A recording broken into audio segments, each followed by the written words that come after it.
طالبا بالهداية والتقى winner طريقي كي أراه يطيب. السلام عليكم ورحمة الله وبركاته. الحمد لله رب العالمين، والصلاة والسلام على أشرف الأنبياء والمرسلين نبينا محمد وعلى آله وصحبه أجمعين ومن تبعهم بإحسان إلى يوم الدين.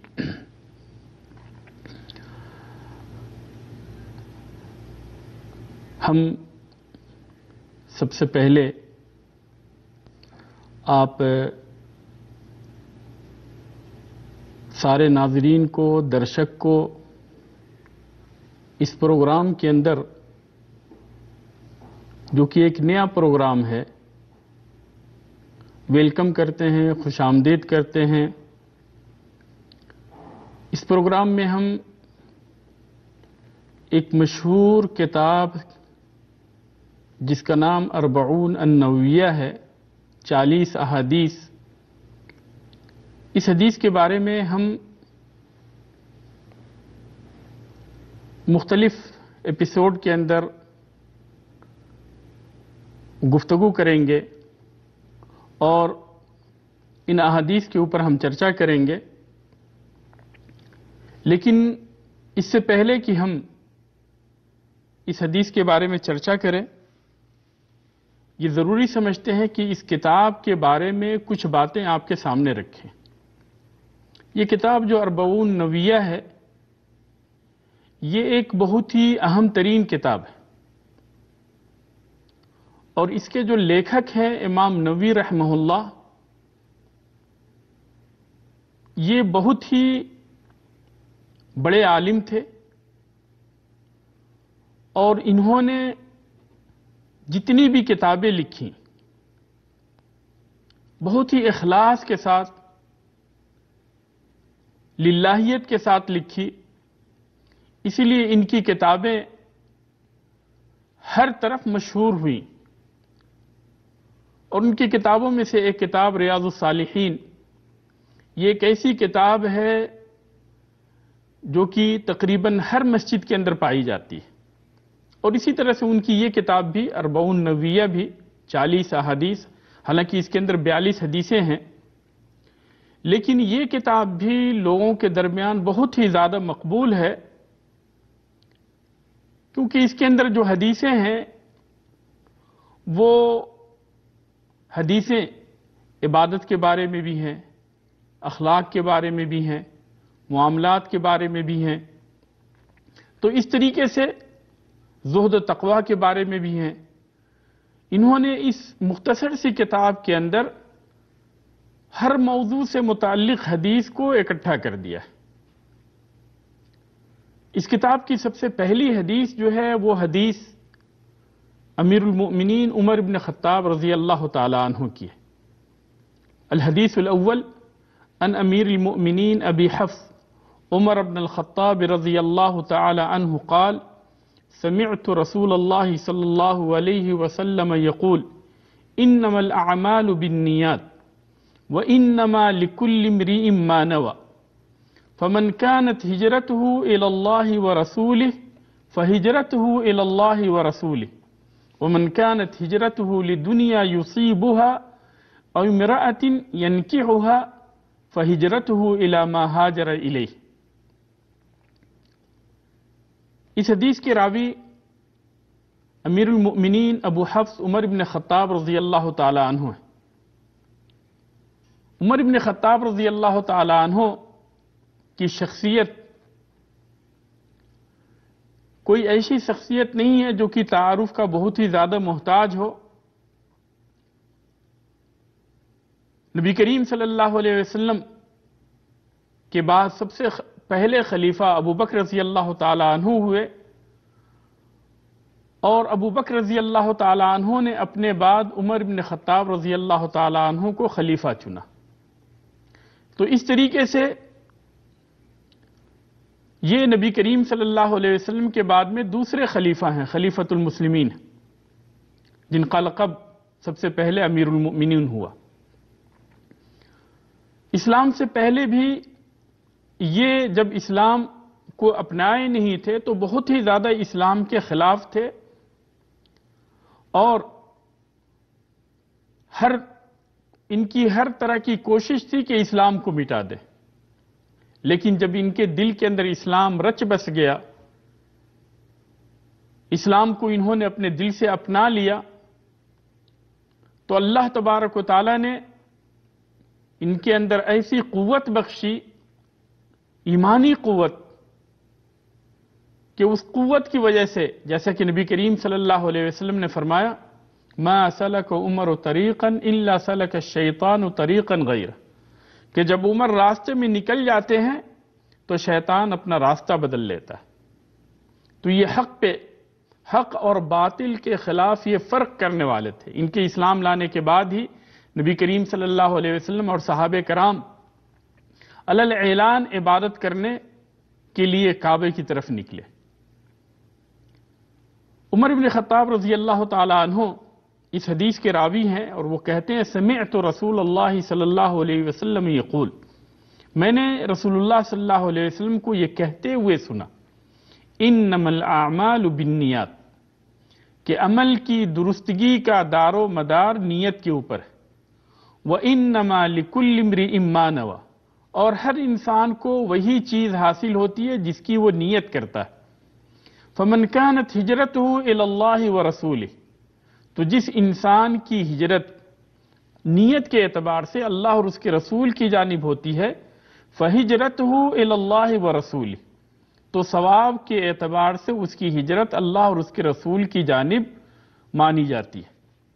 ومن كانت ہجرته لدنیا يصيبها او امرأة ينكحها، اور جس کسی انسان کی ہجرت دنیا کی خاطر ہوتی ہے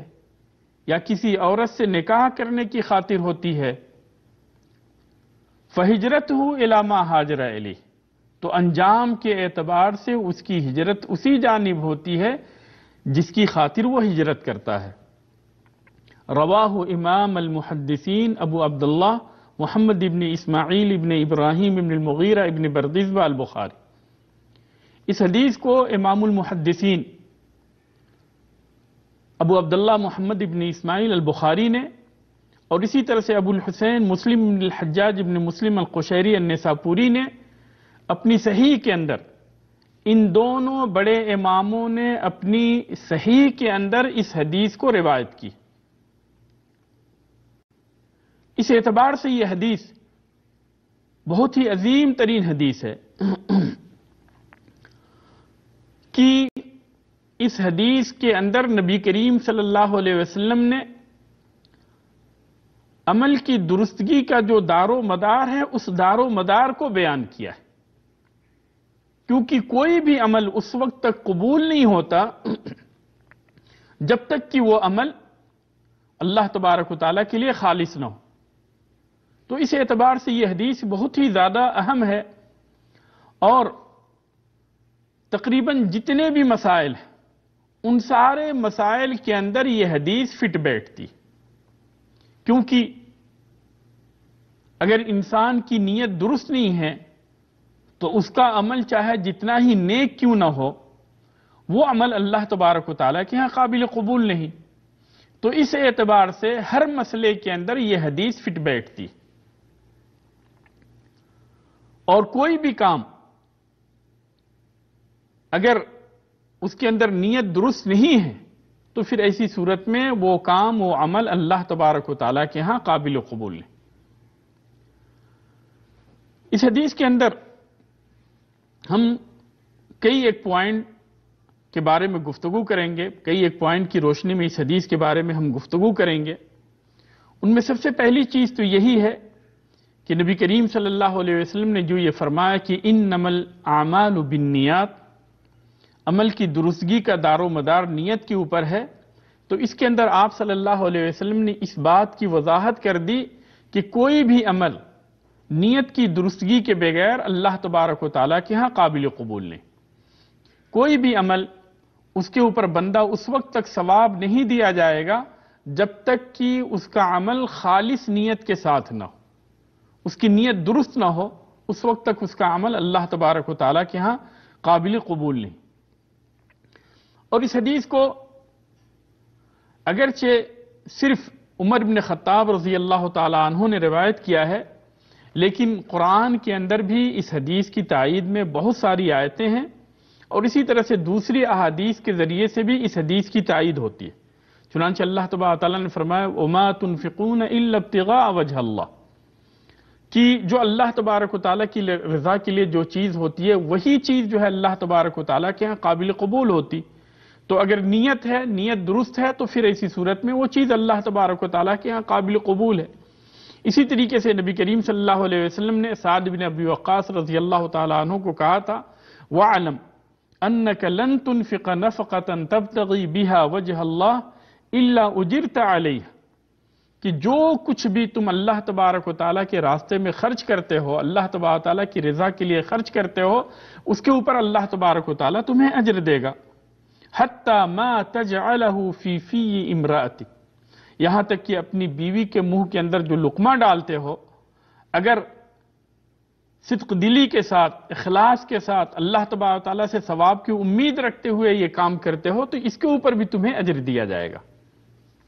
تو یہ اجر کب ملے گا؟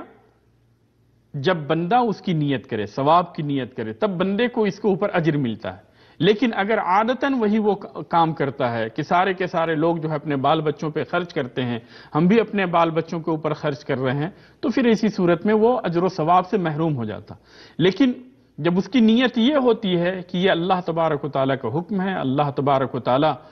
نے ہمیں اس چیز کا مکلف کیا ہے، اور اگر ہم ایسا کرتے ہیں تو اس کے اوپر اللہ تبارک و تعالیٰ ہمیں ثواب دے گا، جب اس نیت سے کرتا ہے تو پھر ایسی صورت میں اللہ تبارک و تعالیٰ اس نیت کے اوپر اللہ تبارک و تعالیٰ اس کو اجر و ثواب عطا کرتا ہے۔ تو کوئی بھی عمل اللہ تبارک و تعالیٰ کے ہاں قابل قبول نہیں، اس کے اوپر بندہ اس وقت تک ثواب نہیں دیا، اس کو ثواب نہیں ملے گا جب تک کہ وہ عمل اللہ تبارک و تعالیٰ کے لیے خالص نہ ہو، اس کی نیت درست نہ ہو۔ اگر اس کی نیت درست ہے تو پھر ایسی صورت میں اس عمل کے اوپر اللہ تبارک و تعالیٰ اسے اجر و ثواب عطا کرتا ہے۔ آگے نبی کریم صلی اللہ علیہ وسلم نے فرمایا من كانت ہجرتہ الی اللہ ورسولہ فہجرتہ الی اللہ ورسولہ، کہ جس کی ہجرت نیت اور قصد کے اعتبار سے اللہ اور اس کے رسول کی جانب ہوتی ہے، فہجرتہ الی اللہ ورسولہ، تو اجر و ثواب کے اعتبار سے اس کی ہجرت اللہ اور اس کے رسول کی جانب ہوتی ہے۔ یہاں پہ فہجرتہ الی اللہ ورسولہ کے اندر اللہ اور اس کے رسول کا تذکرہ دو بار ہوا اس کی فضیلت کو بیان کرنے کے لیے، کیونکہ وہ اللہ اور اس کے رسول کی جانب ہجرت کرتا ہے تو یہ ایک نیک کام ہے، تو اس نیک کام کی فضیلت کو بیان کرنے کے لیے دوبارہ جو ہے اللہ و رسول ہی کا تذکرہ ہے۔ لیکن اس کے بعد والے جملے میں وَمَنْ كَانَتْ هِجْرَتُهُ لِدُنْيَا يُصِيبُهَا أَوْ امْرَأَةٍ يَنْكِحُهَا فَهِجْرَتُهُ إِلَى مَا هَاجَرَ إِلَيْهِ، یعنی دنیا کمانا یا کسی عورت سے شادی کرنا، یعنی اس کی خاطر اگر ہجرت ہو، جبکہ ہجرت جو ہے ایک عظیم ترین عبادت ہے، لیکن یہ عبادت کی خاطر نہ ہو بلکہ دنیا کی خاطر ہو تو یہ حقیر چیز ہے۔ اسی لیے یہاں پہ دوبارہ جو ہے دنیا کا تذکرہ نہیں ہوا، بلکہ مبہم اس کو کہا گیا فہجرتہ الی ما ہاجر الیہ، جس کی جانب اس نے ہجرت کی اسی جانب جو ہے اس کی ہجرت ہوئی۔ یہاں پہ نبی کریم صلی اللہ علیہ وسلم نے فرمایا انما الاعمال بالنیات، اعمال جو ہے یہ عمل کا جمع ہے، اور اس کے اندر جو ہے سارے کے سارے اعمال شامل ہیں، چاہے وہ دل کے اعمال ہوں، زبان کے اعمال ہوں، یا اسی طرح سے انسان کے جسم جوارح کے اعمال ہوں، یہ سارے کے سارے اعمال شامل ہیں۔ انما الاعمال بالنیات، کہ جتنے بھی اعمال ہیں ان سب کی درستگی کا دار و مدار نیت کے اوپر ہے۔ تو دل کے اعمال جو ہیں جیسے کہ اللہ تبارک تعالیٰ کے اوپر توکل کرنا، اللہ تبارک تعالیٰ سے ڈرنا، اللہ تبارک تعالیٰ کی طرف رجوع ہونا، اور اس طرح کی دوسری چیزیں ہیں۔ اور اسی طرح سے زبان کے جو اعمال ہیں، بندہ جو کچھ بھی کہتا ہے، اور سب سے زیادہ انسان اپنی زبان ہی سے باتیں کہتا ہے، نظر سے بھی دیکھتا ہے، کان سے بھی سنتا ہے، لیکن سب سے زیادہ وہ اپنی زبان کو استعمال کرتا ہے۔ تو زبان کے بھی جو اعمال ہیں ان کی درستگی کا بھی دار و مدار نیت کے اوپر ہے۔ اور اسی طریقے سے جو ہے جو انسان کے ہاتھ پیر وغیرہ کے جو اعمال ہیں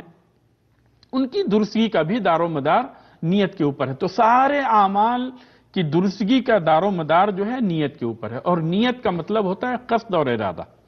نیت کا مطلب ہوتا ہے قصد اور ارادہ. یہ لغت کے اندر اس کا مطلب ہوتا ہے، ڈکشنری کے اندر اس کا مطلب ہوتا ہے قصد اور ارادہ. اور شریعت کے اندر اس کا مطلب ہوتا ہے کہ کسی اللہ تبارک و تعالیٰ کے تقرب کی خاطر کسی عمل کے کرنے کے لیے، کسی عمل کو کرنے کے لیے عزم مصمم کرنا. یعنی کسی اللہ تبارک و تعالیٰ کی تقرب کی خاطر کسی کے کام کو کرنے کے لیے نیت کرنا، ارادہ کرنا، مکمل عزم کرنا، یہ ہے یعنی نیت کا مطلب. اور نیت کی جو جگہ ہے وہ دل ہے. نیت کی جو جگہ ہے وہ دل ہے. تو یہ جو نیت جو ہے یہ قلبی عمل ہے، دل کا عمل ہے. اس کا زبان سے کوئی تعلق نہیں، بلکہ یہ دل کا عمل ہے، اور اس کا زبان سے اور اسی طرح سے دوسرے جوارے سے اس کا کوئی تعلق نہیں، بلکہ نیت جو ہے یہ دل سے ہوتی. اور انسان جس چیز کی نیت کرتا ہے وہی چیز اسے حاصل ہوتی ہے. اگر جو ہے ایک نیک کام ہو، یعنی کام جو ہے شرعی کام ہو، لیکن جو ہے اس کی نیت جو ہے وہ درست نہیں ہے، تو اس شرعی کام پہ بھی اس کو اجر و ثواب نہیں ملتا. تو انسان کی نیت اگر درست ہے تو اس کام کے اوپر اس کو اجر و ثواب ملتا ہے، لیکن اگر اس کی نیت درست نہیں ہے تو پھر ایسی صورت میں وہ اجر و ثواب سے محروم ہو جاتا ہے. یہاں پہ آتے ہیں ایک دوسرے مسئلے کی جانب، اور وہ مسئلہ یہ ہے کہ نیت کے ذریعے سے دراصل عبادتوں کے درمیان تمیز ہوتی ہے کہ یہ عبادت فرض ہے یا نفل ہے. جیسا وہ ارادہ کرتا ہے، جیسی نیت کرتا ہے، اسی اعتبار سے اس کی وہ عبادت فرض یا نفل ہوتی ہے. تو نیت کے ذریعے سے ایک چیز تو یہ ہوتی ہے کہ اس کے ذریعے سے عبادتوں کے اندر یعنی تفریق کی جاتی ہے، فرق کیا جاتا ہے کہ یہ عبادت جو ہے فرض ہے یا نفل ہے. اسی طریقے سے نیت کے ذریعے سے عادت اور عبادت کے درمیان بھی تمیز کی جاتی ہے کہ یہ عادت ہے یا عبادت ہے. اس کا پتہ کیسے چلتا ہے؟ نیت ہی کے ذریعے سے ہوتا ہے. یعنی ایک انسان جو ہے ایک کام کرتا ہے، وہ عادتاً کرتا ہے، اور وہی چیز جو ہے نیت کے ذریعے سے وہی عادت جو ہے عبادت کے اندر بدل جاتی ہے. اور اس کو ہم آگے چل کر جو ہے مثال کے ذریعے سے سمجھائیں گے کہ کس طریقے سے ایک ہی چیز جو ہے عبادت بھی ہو جاتی ہے، اور وہی چیز جو ہے اگر اس کے اندر نیت شامل نہ ہو تو وہ چیز جو ہے صرف عادت ہی رہ جاتی. تو نیت کے ذریعے سے عبادتوں کے درمیان پہچان ہوتی، اس کے درمیان تمیز ہوتی ہے، اس کے درمیان تفریق ہوتی ہے. مثال کے طور پہ ایک انسان جو ہے 2 رکعت نماز پڑھتا. اب یہ 2 رکعت نماز اس کی نفل ہے یا فرض ہے، اس کی تمیز کیسے ہوگی؟ اس کی نیت کے ذریعے سے ہوگی. مثال کے طور پہ وہ فجر کے لیے اٹھا، اور اٹھنے کے بعد میں جو ہے اب یہاں پہ 2 رکعت نماز ہے، 2 رکعت سنت ہے اور 2 رکعت جو ہے فرض ہے. فجر کی 2 رکعت سنت یعنی فرض سے پہلے 2 رکعت سنت پڑھی جاتی، اس کے بعد میں 2 رکعت فرض ہے. اب یہ 2 رکعت نماز جو پڑھ رہا ہے، اس کی یعنی تمیز کیسے ہوگی کہ اس کی یہ نماز فرض ہے یا نفل ہے؟ مثال کے طور پہ ایک آدمی جو ہے اکیلے رہتا ہے، کہیں پہ صحرا میں رہتا ہے، وہ جماعت کے ساتھ نماز نہیں پڑھتا، وہ کیونکہ وہ اکیلے ہے، تنہا ہے. اب وہ اٹھ کر جو ہے فجر کے بعد میں اٹھتا ہے، اذان دیتا ہے، اور وہ 2 رکعت نماز پڑھنے کے لیے کھڑا ہو جاتا. تو اب یہ کیسے پتا چلے گا کہ اس کی یہ نماز جو ہے یہ سنت ہے یا نفل ہے، یہ سنت ہے یا فرض ہے؟ یہ تفریق جو ہے، یہ تمیز جو ہے نیت کے ذریعے سے ہوگی کہ اس نے کس چیز کی نیت کی ہے، سنت کی نیت کی ہے یا فرض کی نیت کی ہے. تو اس طریقے سے جو ہے نیت کے ذریعے سے عبادت کے درمیان تمیز ہوتی. اور اسی طریقے سے جو ہے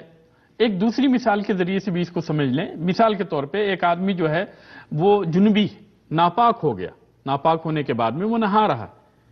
لیکن نہاتے وقت جو ہے اس نے نیت نہیں کی، نہاتے وقت جو ہے اس نے نیت نہیں کی کہ یہ جو ہے غسل جنابت کے لیے میں نہا رہا ہوں. تو پھر ایسی صورت میں اس نہانے کے ذریعے سے اسے پاکی حاصل نہیں ہوگی، کیونکہ اس کے اندر نیت نہیں. تو نیت کے ذریعے سے جو ہے عبادت اور عادت کے درمیان بھی فرق ہوتا ہے، کیونکہ انسان جو ہے عادتاً نہاتا ہے، اس کو نہانے کی عادت ہے، ہر صبح اٹھتا ہے، اٹھنے کے بعد میں وہ نہاتا ہے، اور صبح اٹھا، اٹھنے کے بعد میں بغیر نیت کیے اس نے نہا لیا. لیکن رات میں جو ہے اس کو نائٹ فال ہو گیا تھا، ناپاکی ہو گئی تھی. تو ہر دن کے نہانے کی طرح سے اگر اس نے آج بھی نہایا تو اس نہانے سے جو ہے اس کی ناپاکی ختم نہیں ہوگی، کیونکہ اس نے عادتاً نہایا تھا. لیکن جب وہی نیت اگر اس نہانے سے پہلے نیت اگر شامل ہو جائے کہ اس نہانے کے ذریعے سے ہم اپنی ناپاکی کو دور کرنے کے لیے نہا رہے ہیں، تو پھر ایسی صورت میں اس کو پاکی حاصل ہو جاتی. تو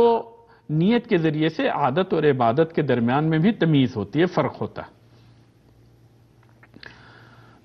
آتے ہیں اگلے مسئلے کی جانب، اور وہ مسئلہ یہ ہے کہ علماء کرام کہتے ہیں کہ عبادات اہل الغفلت عادات، کہ اگر ایک غافل آدمی جو ہے عبادت بھی کرے تو وہ عادت سی ہوتی. وعادات اہل الیقظہ عبادات، لیکن جو انسان جو ہے عقل و شعور کے ساتھ، نیت کے ساتھ جو ہے اگر کوئی عادت والی بھی چیز، عام عادت والی چیز بھی جو ہے اگر کرتا ہے تو وہ عبادت ہوتی ہے. مثال کے طور پہ جیسے ہر کوئی کھانا کھاتا ہے، یہ عادت ہے، سارے لوگوں کی عادت ہے، اپنی زندگی کو بچانے کے لیے ہر کوئی کھانا کھاتا ہے. لیکن یہی کھانا، یہی عادت جو ہے عبادت کے اندر کب تبدیل ہو جاتی ہے؟ جب بندہ جو ہے یہ نیت کرے کہ اس کھانے کے ذریعے سے ہم طاقت حاصل کریں گے اور ہم اللہ تبارک و تعالیٰ کی عبادت کریں گے، اور اللہ تبارک و تعالیٰ کا حکم ہے کھانا کھانے کا. تو اگر اس نیت کے ساتھ اگر بندہ کھاتا ہے تو یہی عادت جو ہے عبادت کے اندر تبدیل ہو جاتی ہے. لیکن اگر یہ نیت شامل حال نہ ہو، بلکہ اگر اس کی نیت یہ ہو کہ ہم جو ہے طاقت حاصل کریں گے اور پھر اس کے بعد میں جو ہے ہم ایک دوسرے کے اوپر ظلم کریں گے، تو یہی چیز جو ہے اس کے لیے، یعنی اس کے لیے جو ہے یہ گناہ کا سبب، یہی کھانا جو ہے اس کے لیے گناہ کا سبب بن جاتا ہے. اور اگر عام لوگوں کی طرح سے کھانا کھاتا ہے، اس کی کوئی نیت نہیں ہے، نہ تو نیکی کرنے کی نیت ہے، نہ برائی کرنے کی نیت ہے، تو وہ کھانا جو ہے اس کا مباح ہے، نہ اس کے اوپر اس کو ثواب ملتا ہے اور نہیں اس کے اوپر گناہ ملتا. تو اس طریقے سے ایک عادت والی چیز جو ہے، ایک چیز جس کی انسان کو عادت ہے، وہ نیت کی بنیاد پہ عبادت کے اندر یا اسی طرح سے گناہ کے اندر یا اسی طرح سے جو ہے وہ دونوں کے بیچ میں یعنی مباح کے اندر جو ہے وہ عادت جو ہے تبدیل ہو جاتی ہے.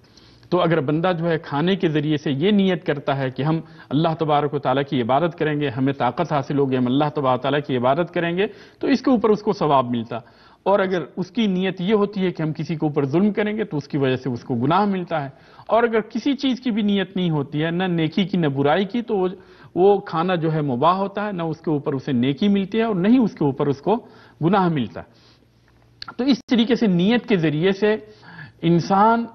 کی عادت جو ہے عبادت کے اندر تبدیل ہو جاتی ہے، اور نیت ہی کے ذریعے سے جو ہے انسان جو ہے وہ عبادتوں کے درمیان تمیز کرتا ہے. اور یہ حدیث جو ہے، قبل اس کے کہ اپنی بات ختم کروں، یہ بتاتے چلوں کہ یہ ایک اہم اور بنیادی ترین حدیث ہے. علماء کرام نے کہا ہے کہ اسلام کی بنیاد دو احادیث کے اوپر ہے، ایک یہ حدیث اور دوسری حدیث جو ہے عائشہ رضی اللہ تعالی عنہا کی حدیث، من عمل عملا لیس علیہ امرنا فہو رد، کہ جس کسی نے کوئی ایسا عمل کیا جو ہماری شریعت کے مطابق نہیں تو اس کا وہ عمل جو ہے وہ مردود ہے. تو اس اعتبار سے یہ حدیث جو ہے بہت ہی اہم اور اہم ترین حدیث ہے. اللہ تبارک و تعالیٰ سے دعا ہے کہ اللہ تبارک و تعالیٰ ہمیں صحیح طور پہ اس حدیث کو سمجھنے اور اس کے اوپر عمل کرنے کی توفیق عطا فرمائے. اللہ تبارک و تعالیٰ ہماری نیت کو درست کرے اور اللہ تبارک و تعالیٰ ہمارے سارے کام کو قبول فرمائے، جب تک ہمیں اس دنیا کے اندر زندہ رکھے، اسلام پہ زندہ رکھے، اور جب ہمیں وفات دے اسلام پہ وفات دے. آمین. وآخر دعوانا ان الحمد للہ رب العالمین. والسلام علیکم ورحمۃ اللہ وبرکاتہ.